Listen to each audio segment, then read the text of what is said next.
You're listening to News Bite Scotland with Michael McEwan and Peter Newman.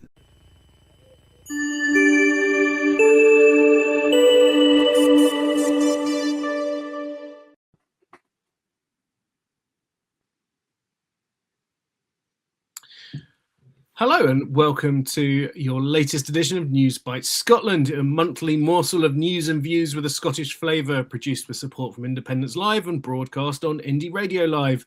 You're available on YouTube and all your podcast places, and thank you so much for being with us. Your Central Belt correspondent and our chief analyst is Michael McEwan, freelance journalist and disability rights campaigner. My name is Peter Newman, a freelance journalist, teacher and former political candidate. So without further ado, let's take our first bite out of the news. Hello, Michael, how are you? Hello, Peter. Yeah, it's a bit wet down here compared to the last few weeks, but that's Scotland for you. Yeah, it's taken quite a turn, hasn't it, the last couple of days? Yeah. So you were just saying to me, it's SNP bad again. Yes. It's hard to believe that the SNP won the election a few weeks ago, and now it's the SNP in the naughty step as well. I mean, I've got a lot of views on this one. I'm sure you're surprised to hear that one. It's been a weird old time.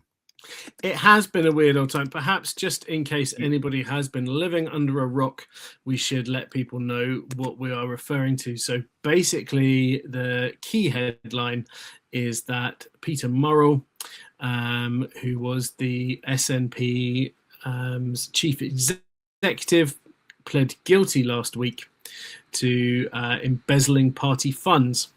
And he's pled guilty to taking £400,000 from the party over the last 12 years. Peter Murrell, of course, was famously married to Nicola Sturgeon, who I think everyone who comes across this show should know who she was, but she was Scotland's first minister and obviously also the chair of the SNP, or the party leader of the SNP. So many people up in arms, many people calling for public inquiries. The £400,000 of embezzlement has been discovered, and a criminal charge obviously is followed. Sentencing is still to happen, so that's where we are. Yeah, I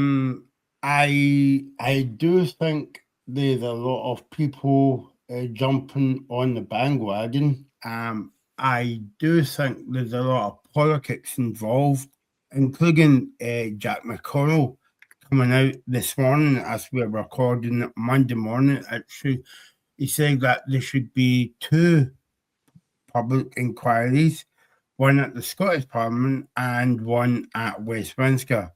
My answer to that is a big fat no, and I'll tell you why. I think John Sweeney basically came out and said yesterday on the Sunday morning programme that he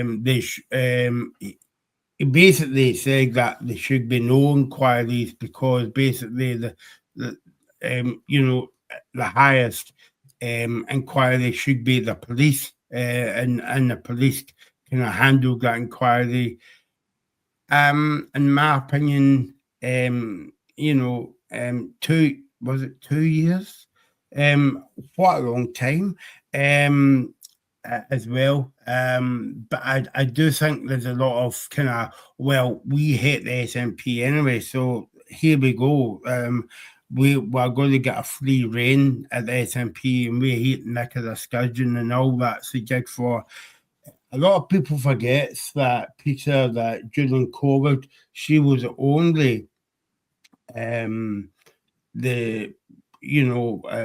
first man in Scotland to stand up there every day, sometimes 7 days, sometimes 6 days. Painful it might have been for Nicola Sturgeon, but anyway, she'd done her duty for, I think, country, you would say, and stood up and told the nation what was happening.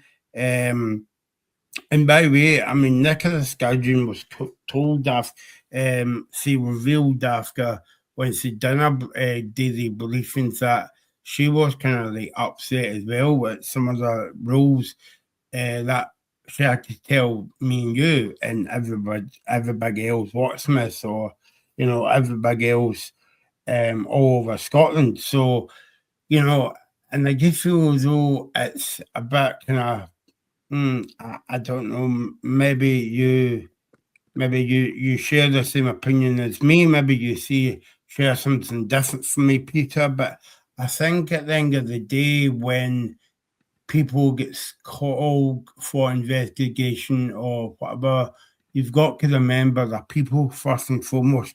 Right. So basically, she was my first minister, your first minister in Scotland, right? But underneath that, she has got a family life. She has got a personal life. I think she did well to come out yesterday to do an interview, because it's one of these ones, she's damned if she does and she's damned if she doesn't, basically.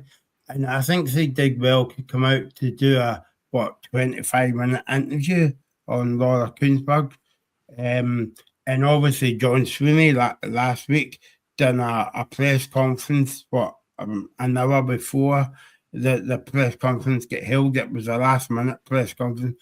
So I think you've got to give Sweeney praise about, answering difficult questions on that particular same day it happened. I know that there's a lot of stuff in there, Peter, but no, not at all. I think you're spot on. I think that there's a healthy dose of misogyny around this stuff. She must have known. Blah blah blah. I think the thing that's very irritating to me about all of this is a couple of things. The first is the lack of public understanding around party, government, and parliament. So there's this. I've seen lots of people online commenting, talking about, well, John Sweeney was the SNP deputy at this time, and they should have been looking at the finances and what else has happened to the Scottish money and all of this stuff. And it just shows a complete fundamental lack of understanding of what's happened here, which is that the Scottish government is completely separate. The Scottish Parliament is completely separate. There is no, and I also happen to know somebody that works in the Scottish government as a civil service, and who was very close to the Branchform investigation, and they were turned inside out. The depth of accountability, the way that the police went after this. One of the things you cannot, you're quite right to say that these are real people and their lives, and honestly there's been people left traumatized who had nothing to do with the SNP at all, because their departments were turned inside out by Operation Branchform. Now, what that tells you is that it was a very, very thorough investigation. You were talking about the timeline. Just again, for people that aren't familiar, 2020 is when the first allegations are made. And that's the question about where the money that's been given to the SNP for the Indie Ref campaign has gone. 2021, they got Police Scotland received their first complaints about the SNP's finances directly. So it's July 2021 that Operation Branchform is launched, and they've then spent a very, very long time. It's 2023 when Nicola Sturgeon resigns, and the same is in March when Peter Murrell 2023 resigns. So this has been going on for a very, very long period of time. The other thing about it, which is perhaps more unpalatable, is £400,000 to normal people is a huge amount of money, obviously. But actually, across 12 years, broken down like that, it isn't quite the same thing that people seem to think it is.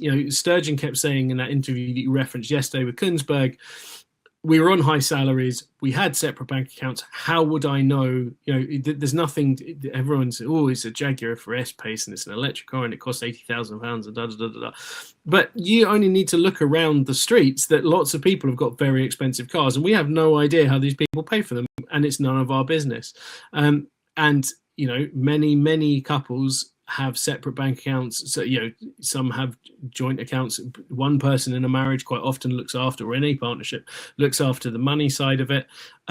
So I just don't buy the argument that she must have known. And by definition, it's fraud. It's embezzlement. That's the point. It's a crime. So these people are lying by definition. It's not. They're not putting in the accounts. Here's an 80 grand car I put on my account, because that's the point of fraud. Is that they're it's a very high tariff, and it comes back to your point, which is that these police investigations.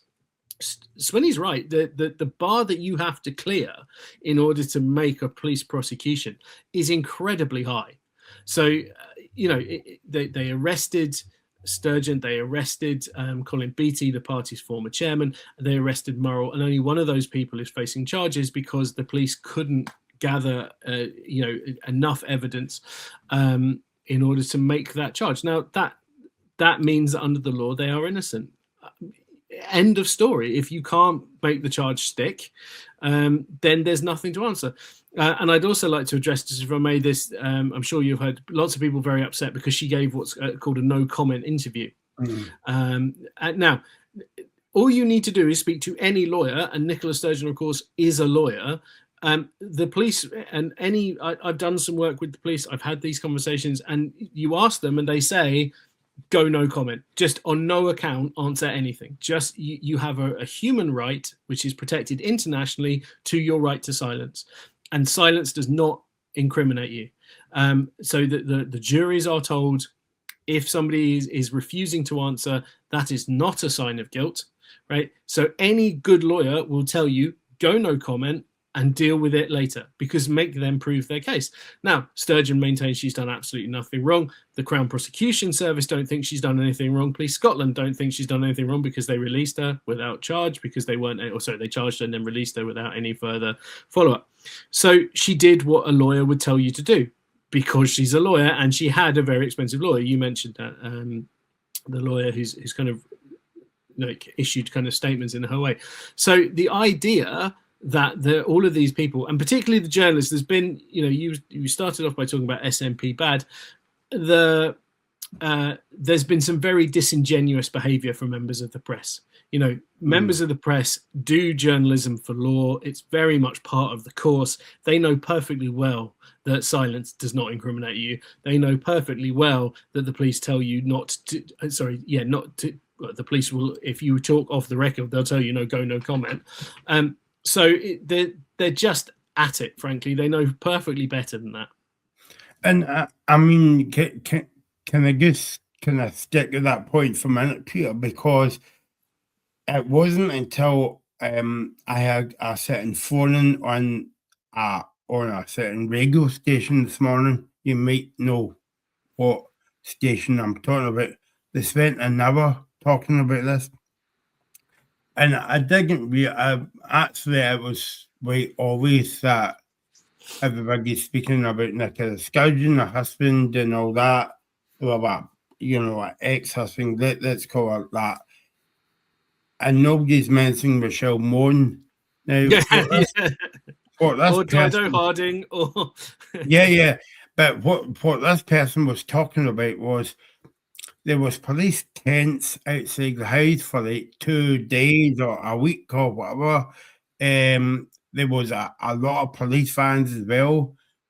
And yet, when you go back to during COVID with Michelle Moore and her husband, there was nothing outside the house, kind of a tent, police van, police cars, and all the usual. And that was fraud as well. Yeah. So you can't make one rule up for one person and one rule up for the next person. And just quickly, I was just going to say, just picking up on my point, and you kind of touched upon it earlier. So, see if there was an inquiry at the Scottish Parliament tomorrow, right? What could they do about it? Because the MSPs, they can't charge people. That's not their job. That's the police's job. That's why they're called the police. You know what I mean? So, I don't want to say it's another witch hunt, and maybe you can edit that out if you want, but I just feel that, and the amount of money that the public purse has spent on the whole case over the years, and the police 10 and all that outside the house. I think it's, yeah. No, you're absolutely right. So the amount of money that was embezzled from a political party, right, is £400,000. The amount that Operation Branch From has cost is 2.5 million. Okay, so it is 6 times nearly the amount before you start, right? So it has cost the public 6 times more, or 1.9 million pounds more than he stole to prove this. Now, okay, that's fair enough. It's rule of law, and I keep trying to put myself in the shoes of, if this was a Tory, would I be okay with it? Would I still be okay with hounding people? But the answer is, I still would say, right, they've stolen £400,000 of the Tories' money. You've now spent £1.9 million of public money chasing that. More, they've actually spent obviously 2.5 million. So, yes, because the rule of law is really important. And so, okay, it's criminality and it needs dealt with. I would also like Michelle Moan's money back. There's a lot of questions about Dido Harding and her relationship with Labour MP and all the £135 million of taxpayers' money. I want the taxpayers' money back as well. And I want them to stand justice as well. So, and again, Michelle Moan, I've watched the documentaries. I don't claim to be an expert on it, but it's £200 million that I would like to know where the money has gone. Now, she claims that it's all entirely legitimate, and okay, that's fine, but let's find out. And basically, people in public life should stop committing crimes, would be my general, thing, and people should be accountable. Now, it moves you on to, was the stuff behind the scenes with the SNP, were those standards fit for practice? Now, I think it's fairly obvious that they weren't, right? There's no way that this is what should have been going on. But I do, and the thing about, Peter was the chief executive and Nicola was the party leader, and that was inappropriate. And yeah, okay, I absolutely accept that. But I think people forget Scotland is a very small country. The SNP was a tiny political party. And it was, when I first moved here, so that's 99, so you're talking 26, 27 years ago, it was such a small party that, they were this little tiny rump with a few MPs, and the Scottish Parliament was only just starting up, and they were kind of third party, and what happened after the 2011, they just started growing exponentially. Mary Black talks about they were building the plane while they were flying it. Right. So for a long time, the party's processes weren't fit for purpose because they had just expanded too quickly, and they'd moved from being what was essentially kind of a group of friends and quite a tight-knit group of people into this huge government, like massive governing party. And they hadn't updated their processes. Now that's on them, and that's how this, they then been taken for a ride. But you can't really pretend that there wasn't a context to all of this. They haven't been an established political party of that kind of stature for 150 years. They need to do better. They need to learn the lessons from this for sure, right? But Jack McConnell, who is not a neutral, Lord McConnell, is not a neutral arbiter, and calling for a joint Holyrood-Westminster inquiry to burn through even more public money on something which the police have already dealt with seems completely bizarre and an absolute waste of everybody's time. Yeah, no, I can't disagree with you. But sadly, and we know this because we're journalists as well, right? I don't think you'll hear the end of. I don't think we've heard the last of this until I don't know what they want to do to make it a scourging, but you won't hear that. You won't hear the end of it for a while yet. I mean, the police has dealt with it. I think everybody should calm down a wee bit, and also as well that and moving a step further. I don't know if this was right for me to say, but obviously Johnson did well to face up to his first minister, right? But also throughout his press conference, he said, "Well, you should direct the questions at Peter Murrow, not me, because I haven't stole any money." Yeah. But I don't know. I don't know what people want half of the time. I mean, for two public inquiries, it's laughable, and as you say, public money as well. But it's going back to the point that's been out there for years.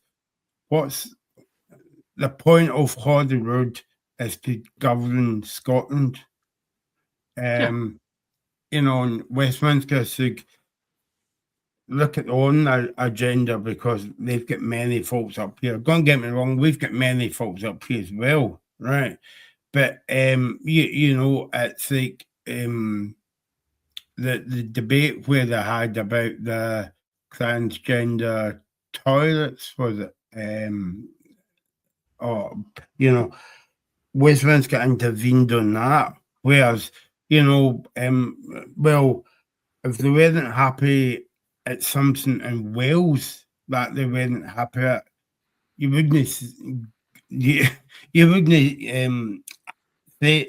to them, we're not happy what's going on at the Senate. Why does it always have to be Scotland every time, and Scotland kind of like bad and all that? And I know that, I know as I said to you before, and you know yourself, Scotland's got many faults. Yes, we know that. And we're trying to work on them and sort it out. But it's just a complete and utter mess. And I don't know where it goes from here. But as I said, the police has dealt with it. That should be the end of the matter. But we know that's not going to lie and fizzle out, because by the time we do our next two podcasts, I think it's going to be on the news agenda, sadly. I think you might be right. I mean, you make a very interesting point there about the Welsh Senedd and whether the lack of intervention. I mean, that's been a Welsh-led assembly since the start of devolution in '99, right up until May this year. And they have got the worst NHS outcomes in the whole of the UK. Scotland's are actually the best. We have the highest number of doctors per head of anywhere in the UK. And like you say, no one's pretending that any of this is perfect. There are all sorts of ways in which we could be so much better. But we're trying. And they've never stepped in to do anything. Partly, I think that's because the Senedd has been quite timid in doing anything. What will be very interesting to see, I mean, it does also have less powers than the Scottish Parliament, but it will be very interesting to see whether, now that it's a Clyde Cymru-led administration, whether you start to see Westminster throwing its weight around a wee bit with them, because up until now it's been very hands-off, whilst there's been a lot of failure to go round in Wales. So yeah, no, very interesting. I mean, it really kind of comes down to colonialism, doesn't it? If you're being, if you're going to be really sort of brutal about it, is that there isn't an English Parliament. There isn't, the England doesn't have independence for itself. It's folded into this British thing, and actually they feel like they can throw their weight around, because if for some of these people we're still North Britain, we're not a country, and that's, if you're going to be really honest about it, that's kind of how they view it, and so they can't understand. And I do think, actually, on the independent side, we need to be slightly better at acknowledging that, because sometimes it's not always through malice. It's just a lack of understanding. They don't. I think I've said this to you before, but it's, to them, Scottish independence is the same as giving independence to Newcastle or to Newquay or to Cornwall, because they just go, well, it's one country, so why would you? And it's only when you meet people that live there who go, yeah, it's really not. That they start to kind of realise, and then it can be a very slow process. Do you feel though that when stories like this come out and Westminster kind of puts a nose in, I was going to say neb, but a lot of people didn't know what that means. Then it says to me as though that's why Scotland's not independent, because if Scotland was independent and something like this kicks off, Westminster wouldn't say, oh, wait a minute, there should be an inquiry there. Whereas we've got Holyrood, they're not doing something right. Westminster comes in.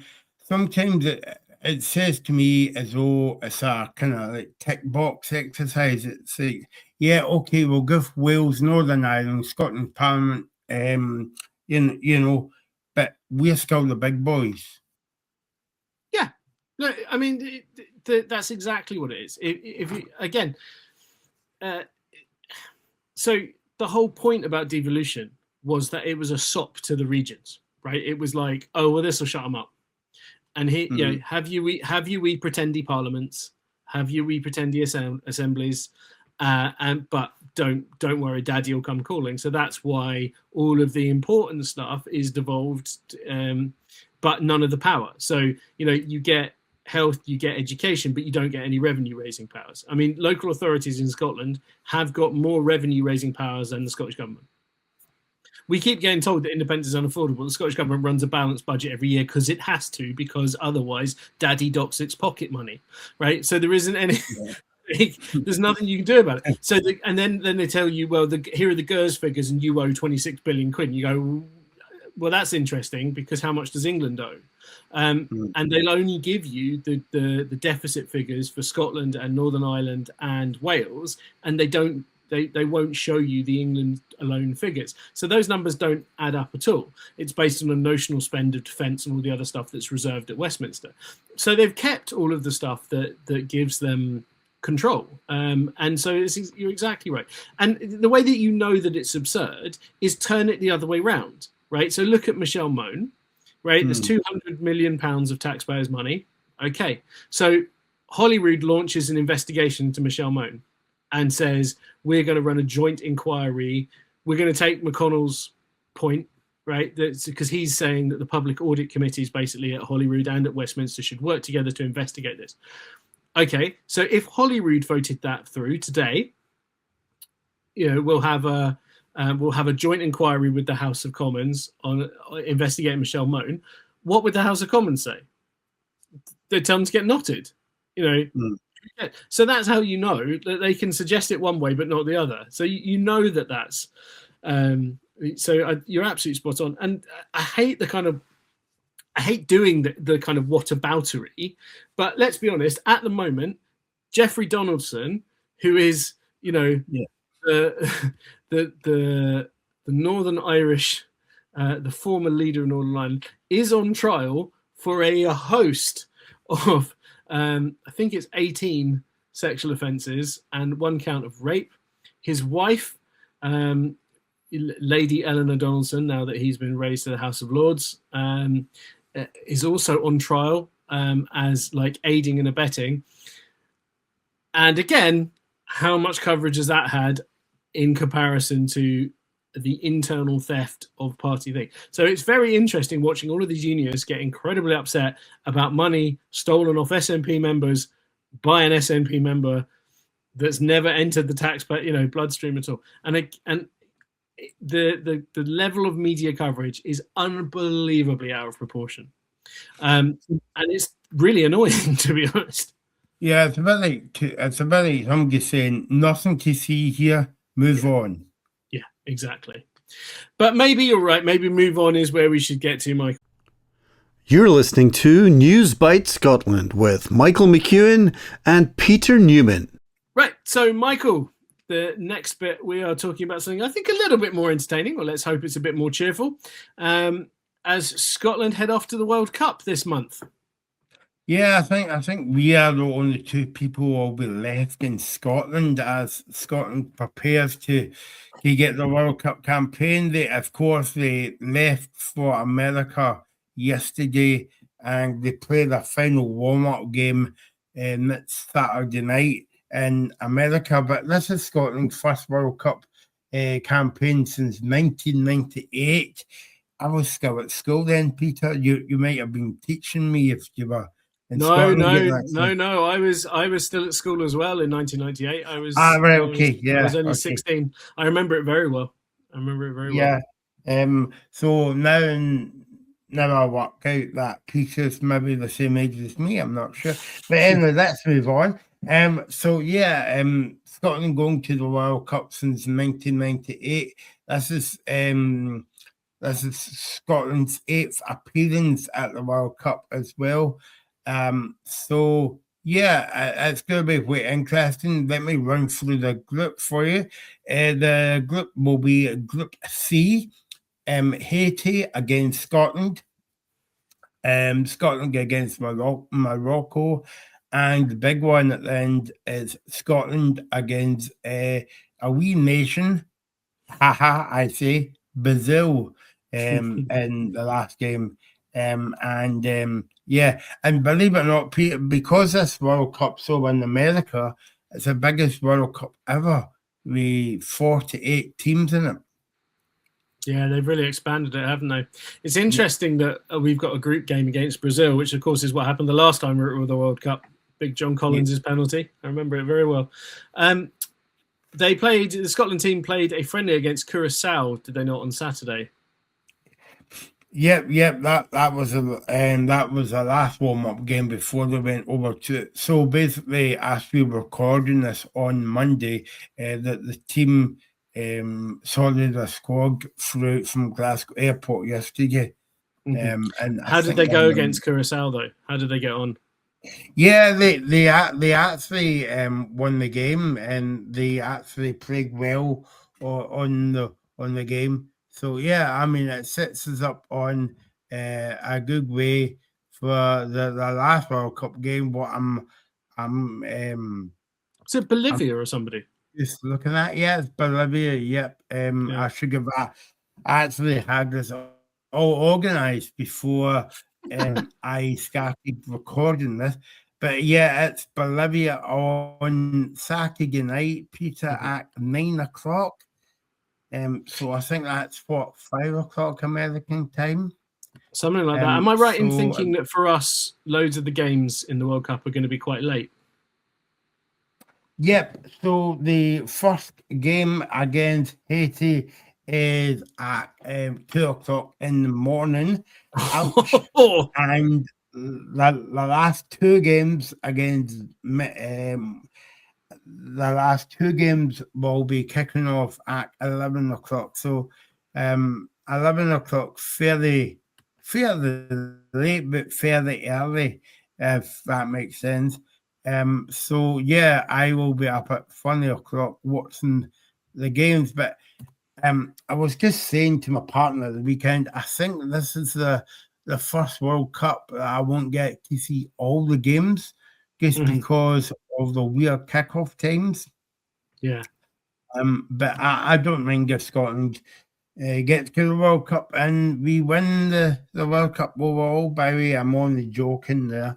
But if that comes off, you can say, well, you heard it here on Newsbite Scotland first. Certainly can. But yeah, I mean, looking forward to the tournament. I mean, I don't know about you, Peter, but years gone by, it's like, yeah, I'm happy to see watch the tournament, but sometimes you actually miss watching your home nation in action as well. So, but yeah, I'm all set for the World Cup, and I don't know, Peter, if you saw the actual draw for the World Cup back in December. But if it's anything to go by that, the World Cup will be on for a year and a half because the draw went on for like 2 hours. And also they presented our best pal, Donald Trump, with a kind of medal. I don't know if you saw that. I did, yeah. The hands that look like they're grasping out from hell around the tournament. The FIFA Peace Prize. Yeah, exactly, yeah. I think entirely.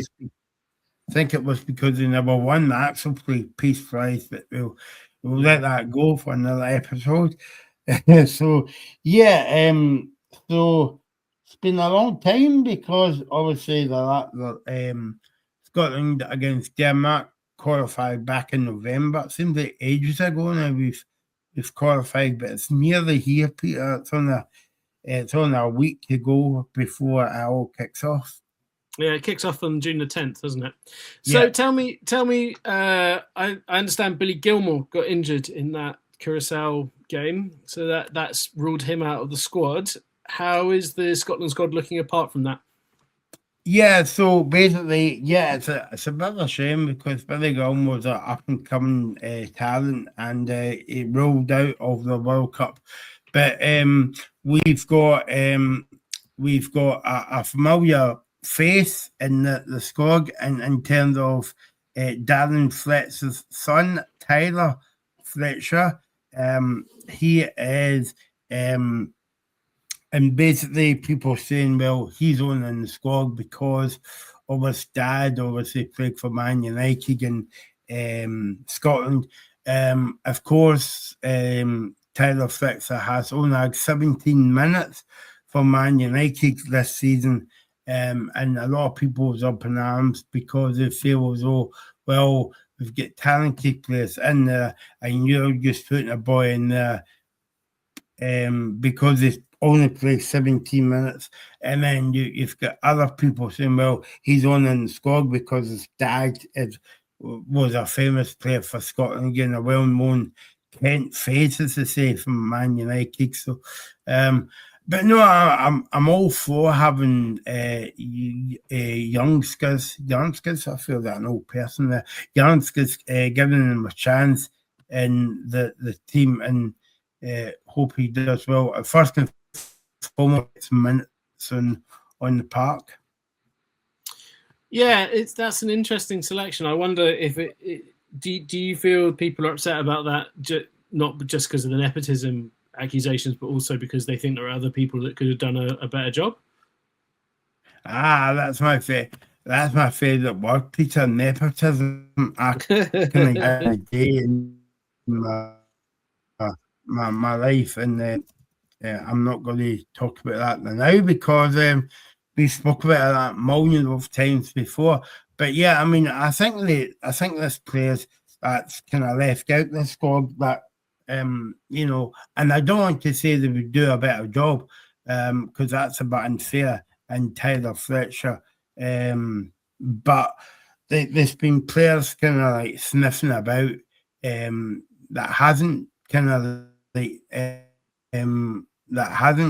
like been called up to the Scotland squad for the World Cup.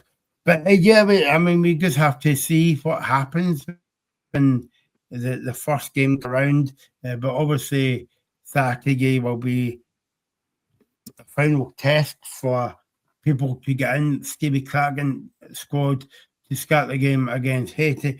And when you think about it, the game against Bolivia on Saturday night is basically like a cup final for these players because, i.e., the final chance to impress Stevie Craggan before he makes that starting 11 announcement against Haiti. Yeah. So how are they going to do you think? How is Scotland going to get on in the group? Are they going to beat Haiti, or are we going to lose to Haiti and then stuff Brazil? But they'll all be easy. Don't worry about that. I think obviously you've got to give the teams credit, Morocco and Haiti, and obviously Brazil, because they got to the World Cup, right? There's no any kind of fluke teams getting to the World Cup because they're all on their own merit. Just because people haven't heard of Haiti before, right, doesn't mean to say, that they're going to be the whipping boys of the World Cup and all the rest of it. You've got to take them at face value. They're there for a reason. So what I'm saying is we should treat every team with respect. In terms of Scotland, we are hoping that Scotland will get out the group for the very first time as well. But obviously, it's going to be a very difficult game. But when you look at the games in terms of like Haiti, Morocco, Brazil, I think these kind of games have kind of landed on a good way for Scotland, because if our first game was against Brazil, then people would say, well, okay, we're beat before the first ball gets kicked. But because the last game is against Brazil, I think the games are falling kind of nicely for us. But I mean, yeah, I would imagine that 7 points maybe would do it to get us out of the group. I might be totally wrong there, but yeah, I'm interested to see what you think about how we would get on, Peter. But I think 7 points would get us out the group and into the knockout stages. I think if you had 7 points, you might. Well, you'd be doing very well. Yeah, it's as long as your draw was against Brazil, basically, because you're assuming. What I was told though is that Morocco are the team that we really need to watch out for. That Haiti are okay, and you should treat them with respect for sure.